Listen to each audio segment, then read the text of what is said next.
السلام علیکم everyone, welcome back to my YouTube channel and welcome back to my video. Most hopefully you are all fine and good. آج کے topic پر ہم بات کر رہے ہیں کہ ہمیں ہمارے حق جو ہے وہ کس طرح سے ملے. ہم کافی پریشان ہیں کہ ہمارے حق ادا نہیں ہو رہے. سو ویڈیو کو سٹارٹ کرتے ہیں. الحمدللہ وکفی وسلام علی عبدہ الذی اصطفی، اما بعد. بسم اللہ الرحمن الرحیم. انداز بیاں اگرچہ بہت شوق نہیں ہے، شاید کہ اتر جائے آپ کے دلوں میں میری بات. آپ دنیا پر ایک نگاہ ڈالیے، لوگوں کی آوازوں کو سنیے، آس پاس کی صداؤں پر دھیان دیجیے. آپ کو ایک آواز سب سے زیادہ سنائی دے گی، وہ ہے حقوق طلبی کی آواز. ہر شخص دوسرے شخص کے اپنے حق کا طلبگار ہے. ہر شخص کی زبان پر شکوہ ہے کہ اسے اس کا حق نہیں ملتا، اس کے حقوق دبائے جا رہے ہیں، اس کا اتصال کیا جا رہا ہے، اس کے ساتھ ظلم و زیادتی ہو رہی ہے. آقا کو شکایت ہے کہ اس کا ملازم اس کے حقوق ادا نہیں کرتا. ملازم کو شکوہ ہے کہ آقا اس کی محنت کے مطابق اس کا حق نہیں دیتا. اسی طرح ہر شخص کو دوسرے سے حق تلفی کی شکایت ہے. گھر، باہر، شہر، دیہات، امیر و غریب، عورت، مرد، بچے، بوڑھے، ہر جگہ اور ہر ماحول میں حقوق طلبی کی صدائیں گونجتی نظر آئیں گی. دوستو، ہمیں غور کرنا چاہیے کہ ہم اپنے حقوق حاصل کرنے کے لیے کس قدر تگ و دو کرتے ہیں، کتنی محنت اور دوڑ دھوپ کرتے ہیں. ہمیں جب ہمارا حق نہیں ملتا تو ہم کس قدر ملال ہوتا ہے ہمیں، اور ہم شکایت کے کیسے کیسے دفتر کھول دیتے ہیں. مگر احکم الحاکمین، جس کے قبضہ و قدرت میں ہماری ذات، ہماری جان، ہمارا مال، ہماری دنیا اور یہ سارا کارخانہ ہے، ہر لقطہ، ہر ساعت، جس کے ہم پر بے شمار احسانات و انعامات ہیں، کیا ہم نے اس کے حقوق کی ادائیگی کی فکر کی؟ کیا اس کے جو حقوق ہم پر عائد ہیں وہ ہم نے ادا کر دیے؟ باری تعالیٰ بھی اپنے حقوق کی ادائیگی کا طلبگار ہے، وہ بھی اس کے فائدے کے لیے نہیں ہے بلکہ ہمارے ہی فائدے کے لیے. کیا ہم نے اس کی طرف دھیان دیا اور کتنی مرتبہ دھیان دیا؟ کیا ہم نے اس کی طرف توجہ کی اور کب کب کی؟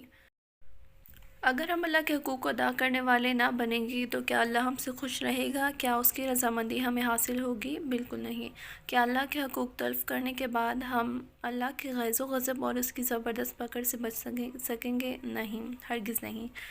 سو ویورز، ہماری سب سے پہلی ذمہ داری یہ ہے کہ ہم اللہ کو پہچانیں، پھر اس کے بعد حقوق کو پہچانیں، اور حقوق پہچاننے کے بعد جان و تن سے ان کی ادائیگی میں لگ جائیں. اس کے بغیر نہ ہمیں دنیا میں کامیابی مل سکتی ہے اور نہ آخرت میں. اللہ کا سب سے پہلا حق یہ ہے کہ ہم اس کے ساتھ کسی کو شریک نہ ٹھہرائیں، اسے یکتا و بے نیاز تسلیم کریں. ارشاد باری تعالیٰ ہے، قل هو اللہ احد اللہ الصمد. اے نبی صلی اللہ علیہ وسلم، کہہ دیجئے کہ اللہ ایک ہے، اللہ بے نیاز ہے. اللہ کی ذات یا صفات میں کسی کو شریک و ساجی قرار دینا شرک ہے، اور شرک سب سے بڑا ظلم ہے. ان الشرک لظلم عظیم، بے شک شرک سب سے بڑا ظلم ہے. ہر گناہ کی بخشش ہو سکتی ہے مگر شرک کی بخشش نہیں ہو سکتی.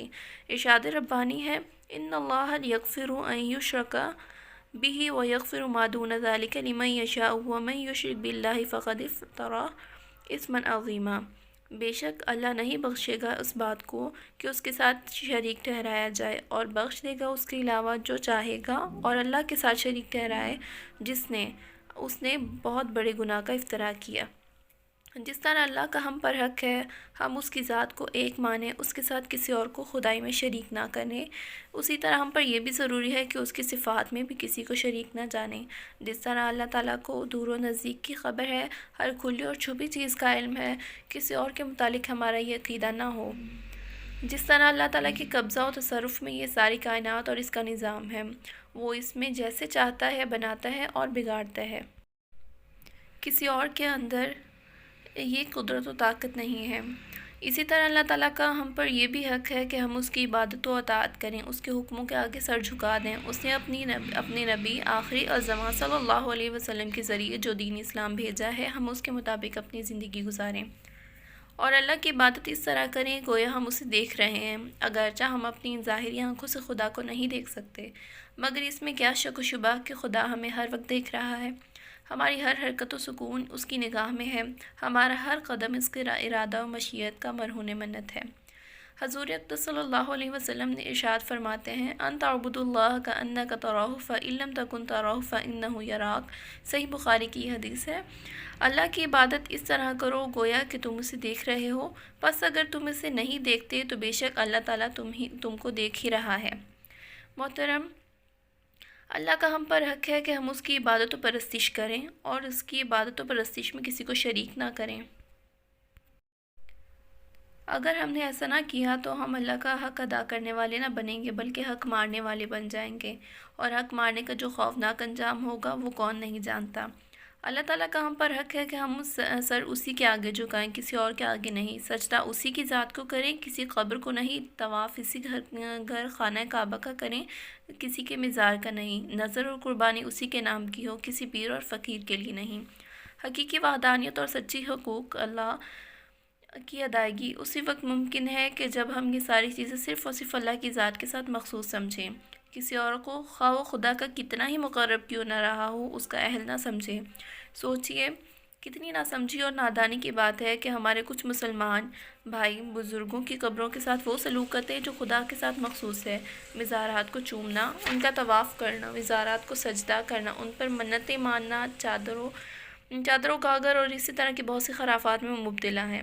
اور سب سے عجیب بات تو یہ ہے کہ وہ ان کے امور کو توحید کے خلاف نہیں سمجھتے بلکہ اسے ثواب سمجھ کر انجام دیتے ہیں۔ مولانا حالی نے اپنے مسدس میں ایسے ہی لوگوں کا نقشہ کھینچا ہے: کرے غیرت گر بت کی پوجا تو کافر، جو ٹھہرائے بیٹا خدا کا تو کافر، جھکے آگ پہ بہر سجدہ تو کافر، کواکب میں مانے کرشمہ تو کافر، مگر مومنوں پر کشادہ ہے راہیں، پرستش کرے شوق سے جس کی چاہیں، نبی کو جو چاہیں خدا کر دکھائیں، اماموں کا رتبہ نبی سے بڑھائیں، مزاروں پہ جا جا کے نظریں چڑھائیں، شہیدوں سے جا جا کے مانگے دعائیں، نہ توحید میں کچھ خلل اس سے آئے، نہ اسلام بگڑے نہ ایمان جائے۔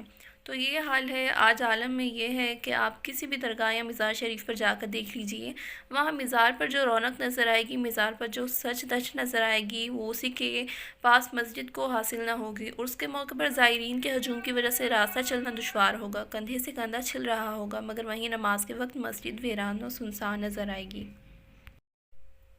دو چار اللہ کے بندے پہنچ گئے تو پہنچ گئے، ورنہ مزار شریف کو چھوڑ کر کون مسجد جاتا ہے۔ کسی شاعر نے سچ کہا ہے: رہ گئے قبروں کے پتھر سجدہ ریزی کے لیے، ہو چکا رخصت دلوں سے مسجدوں کا احترام۔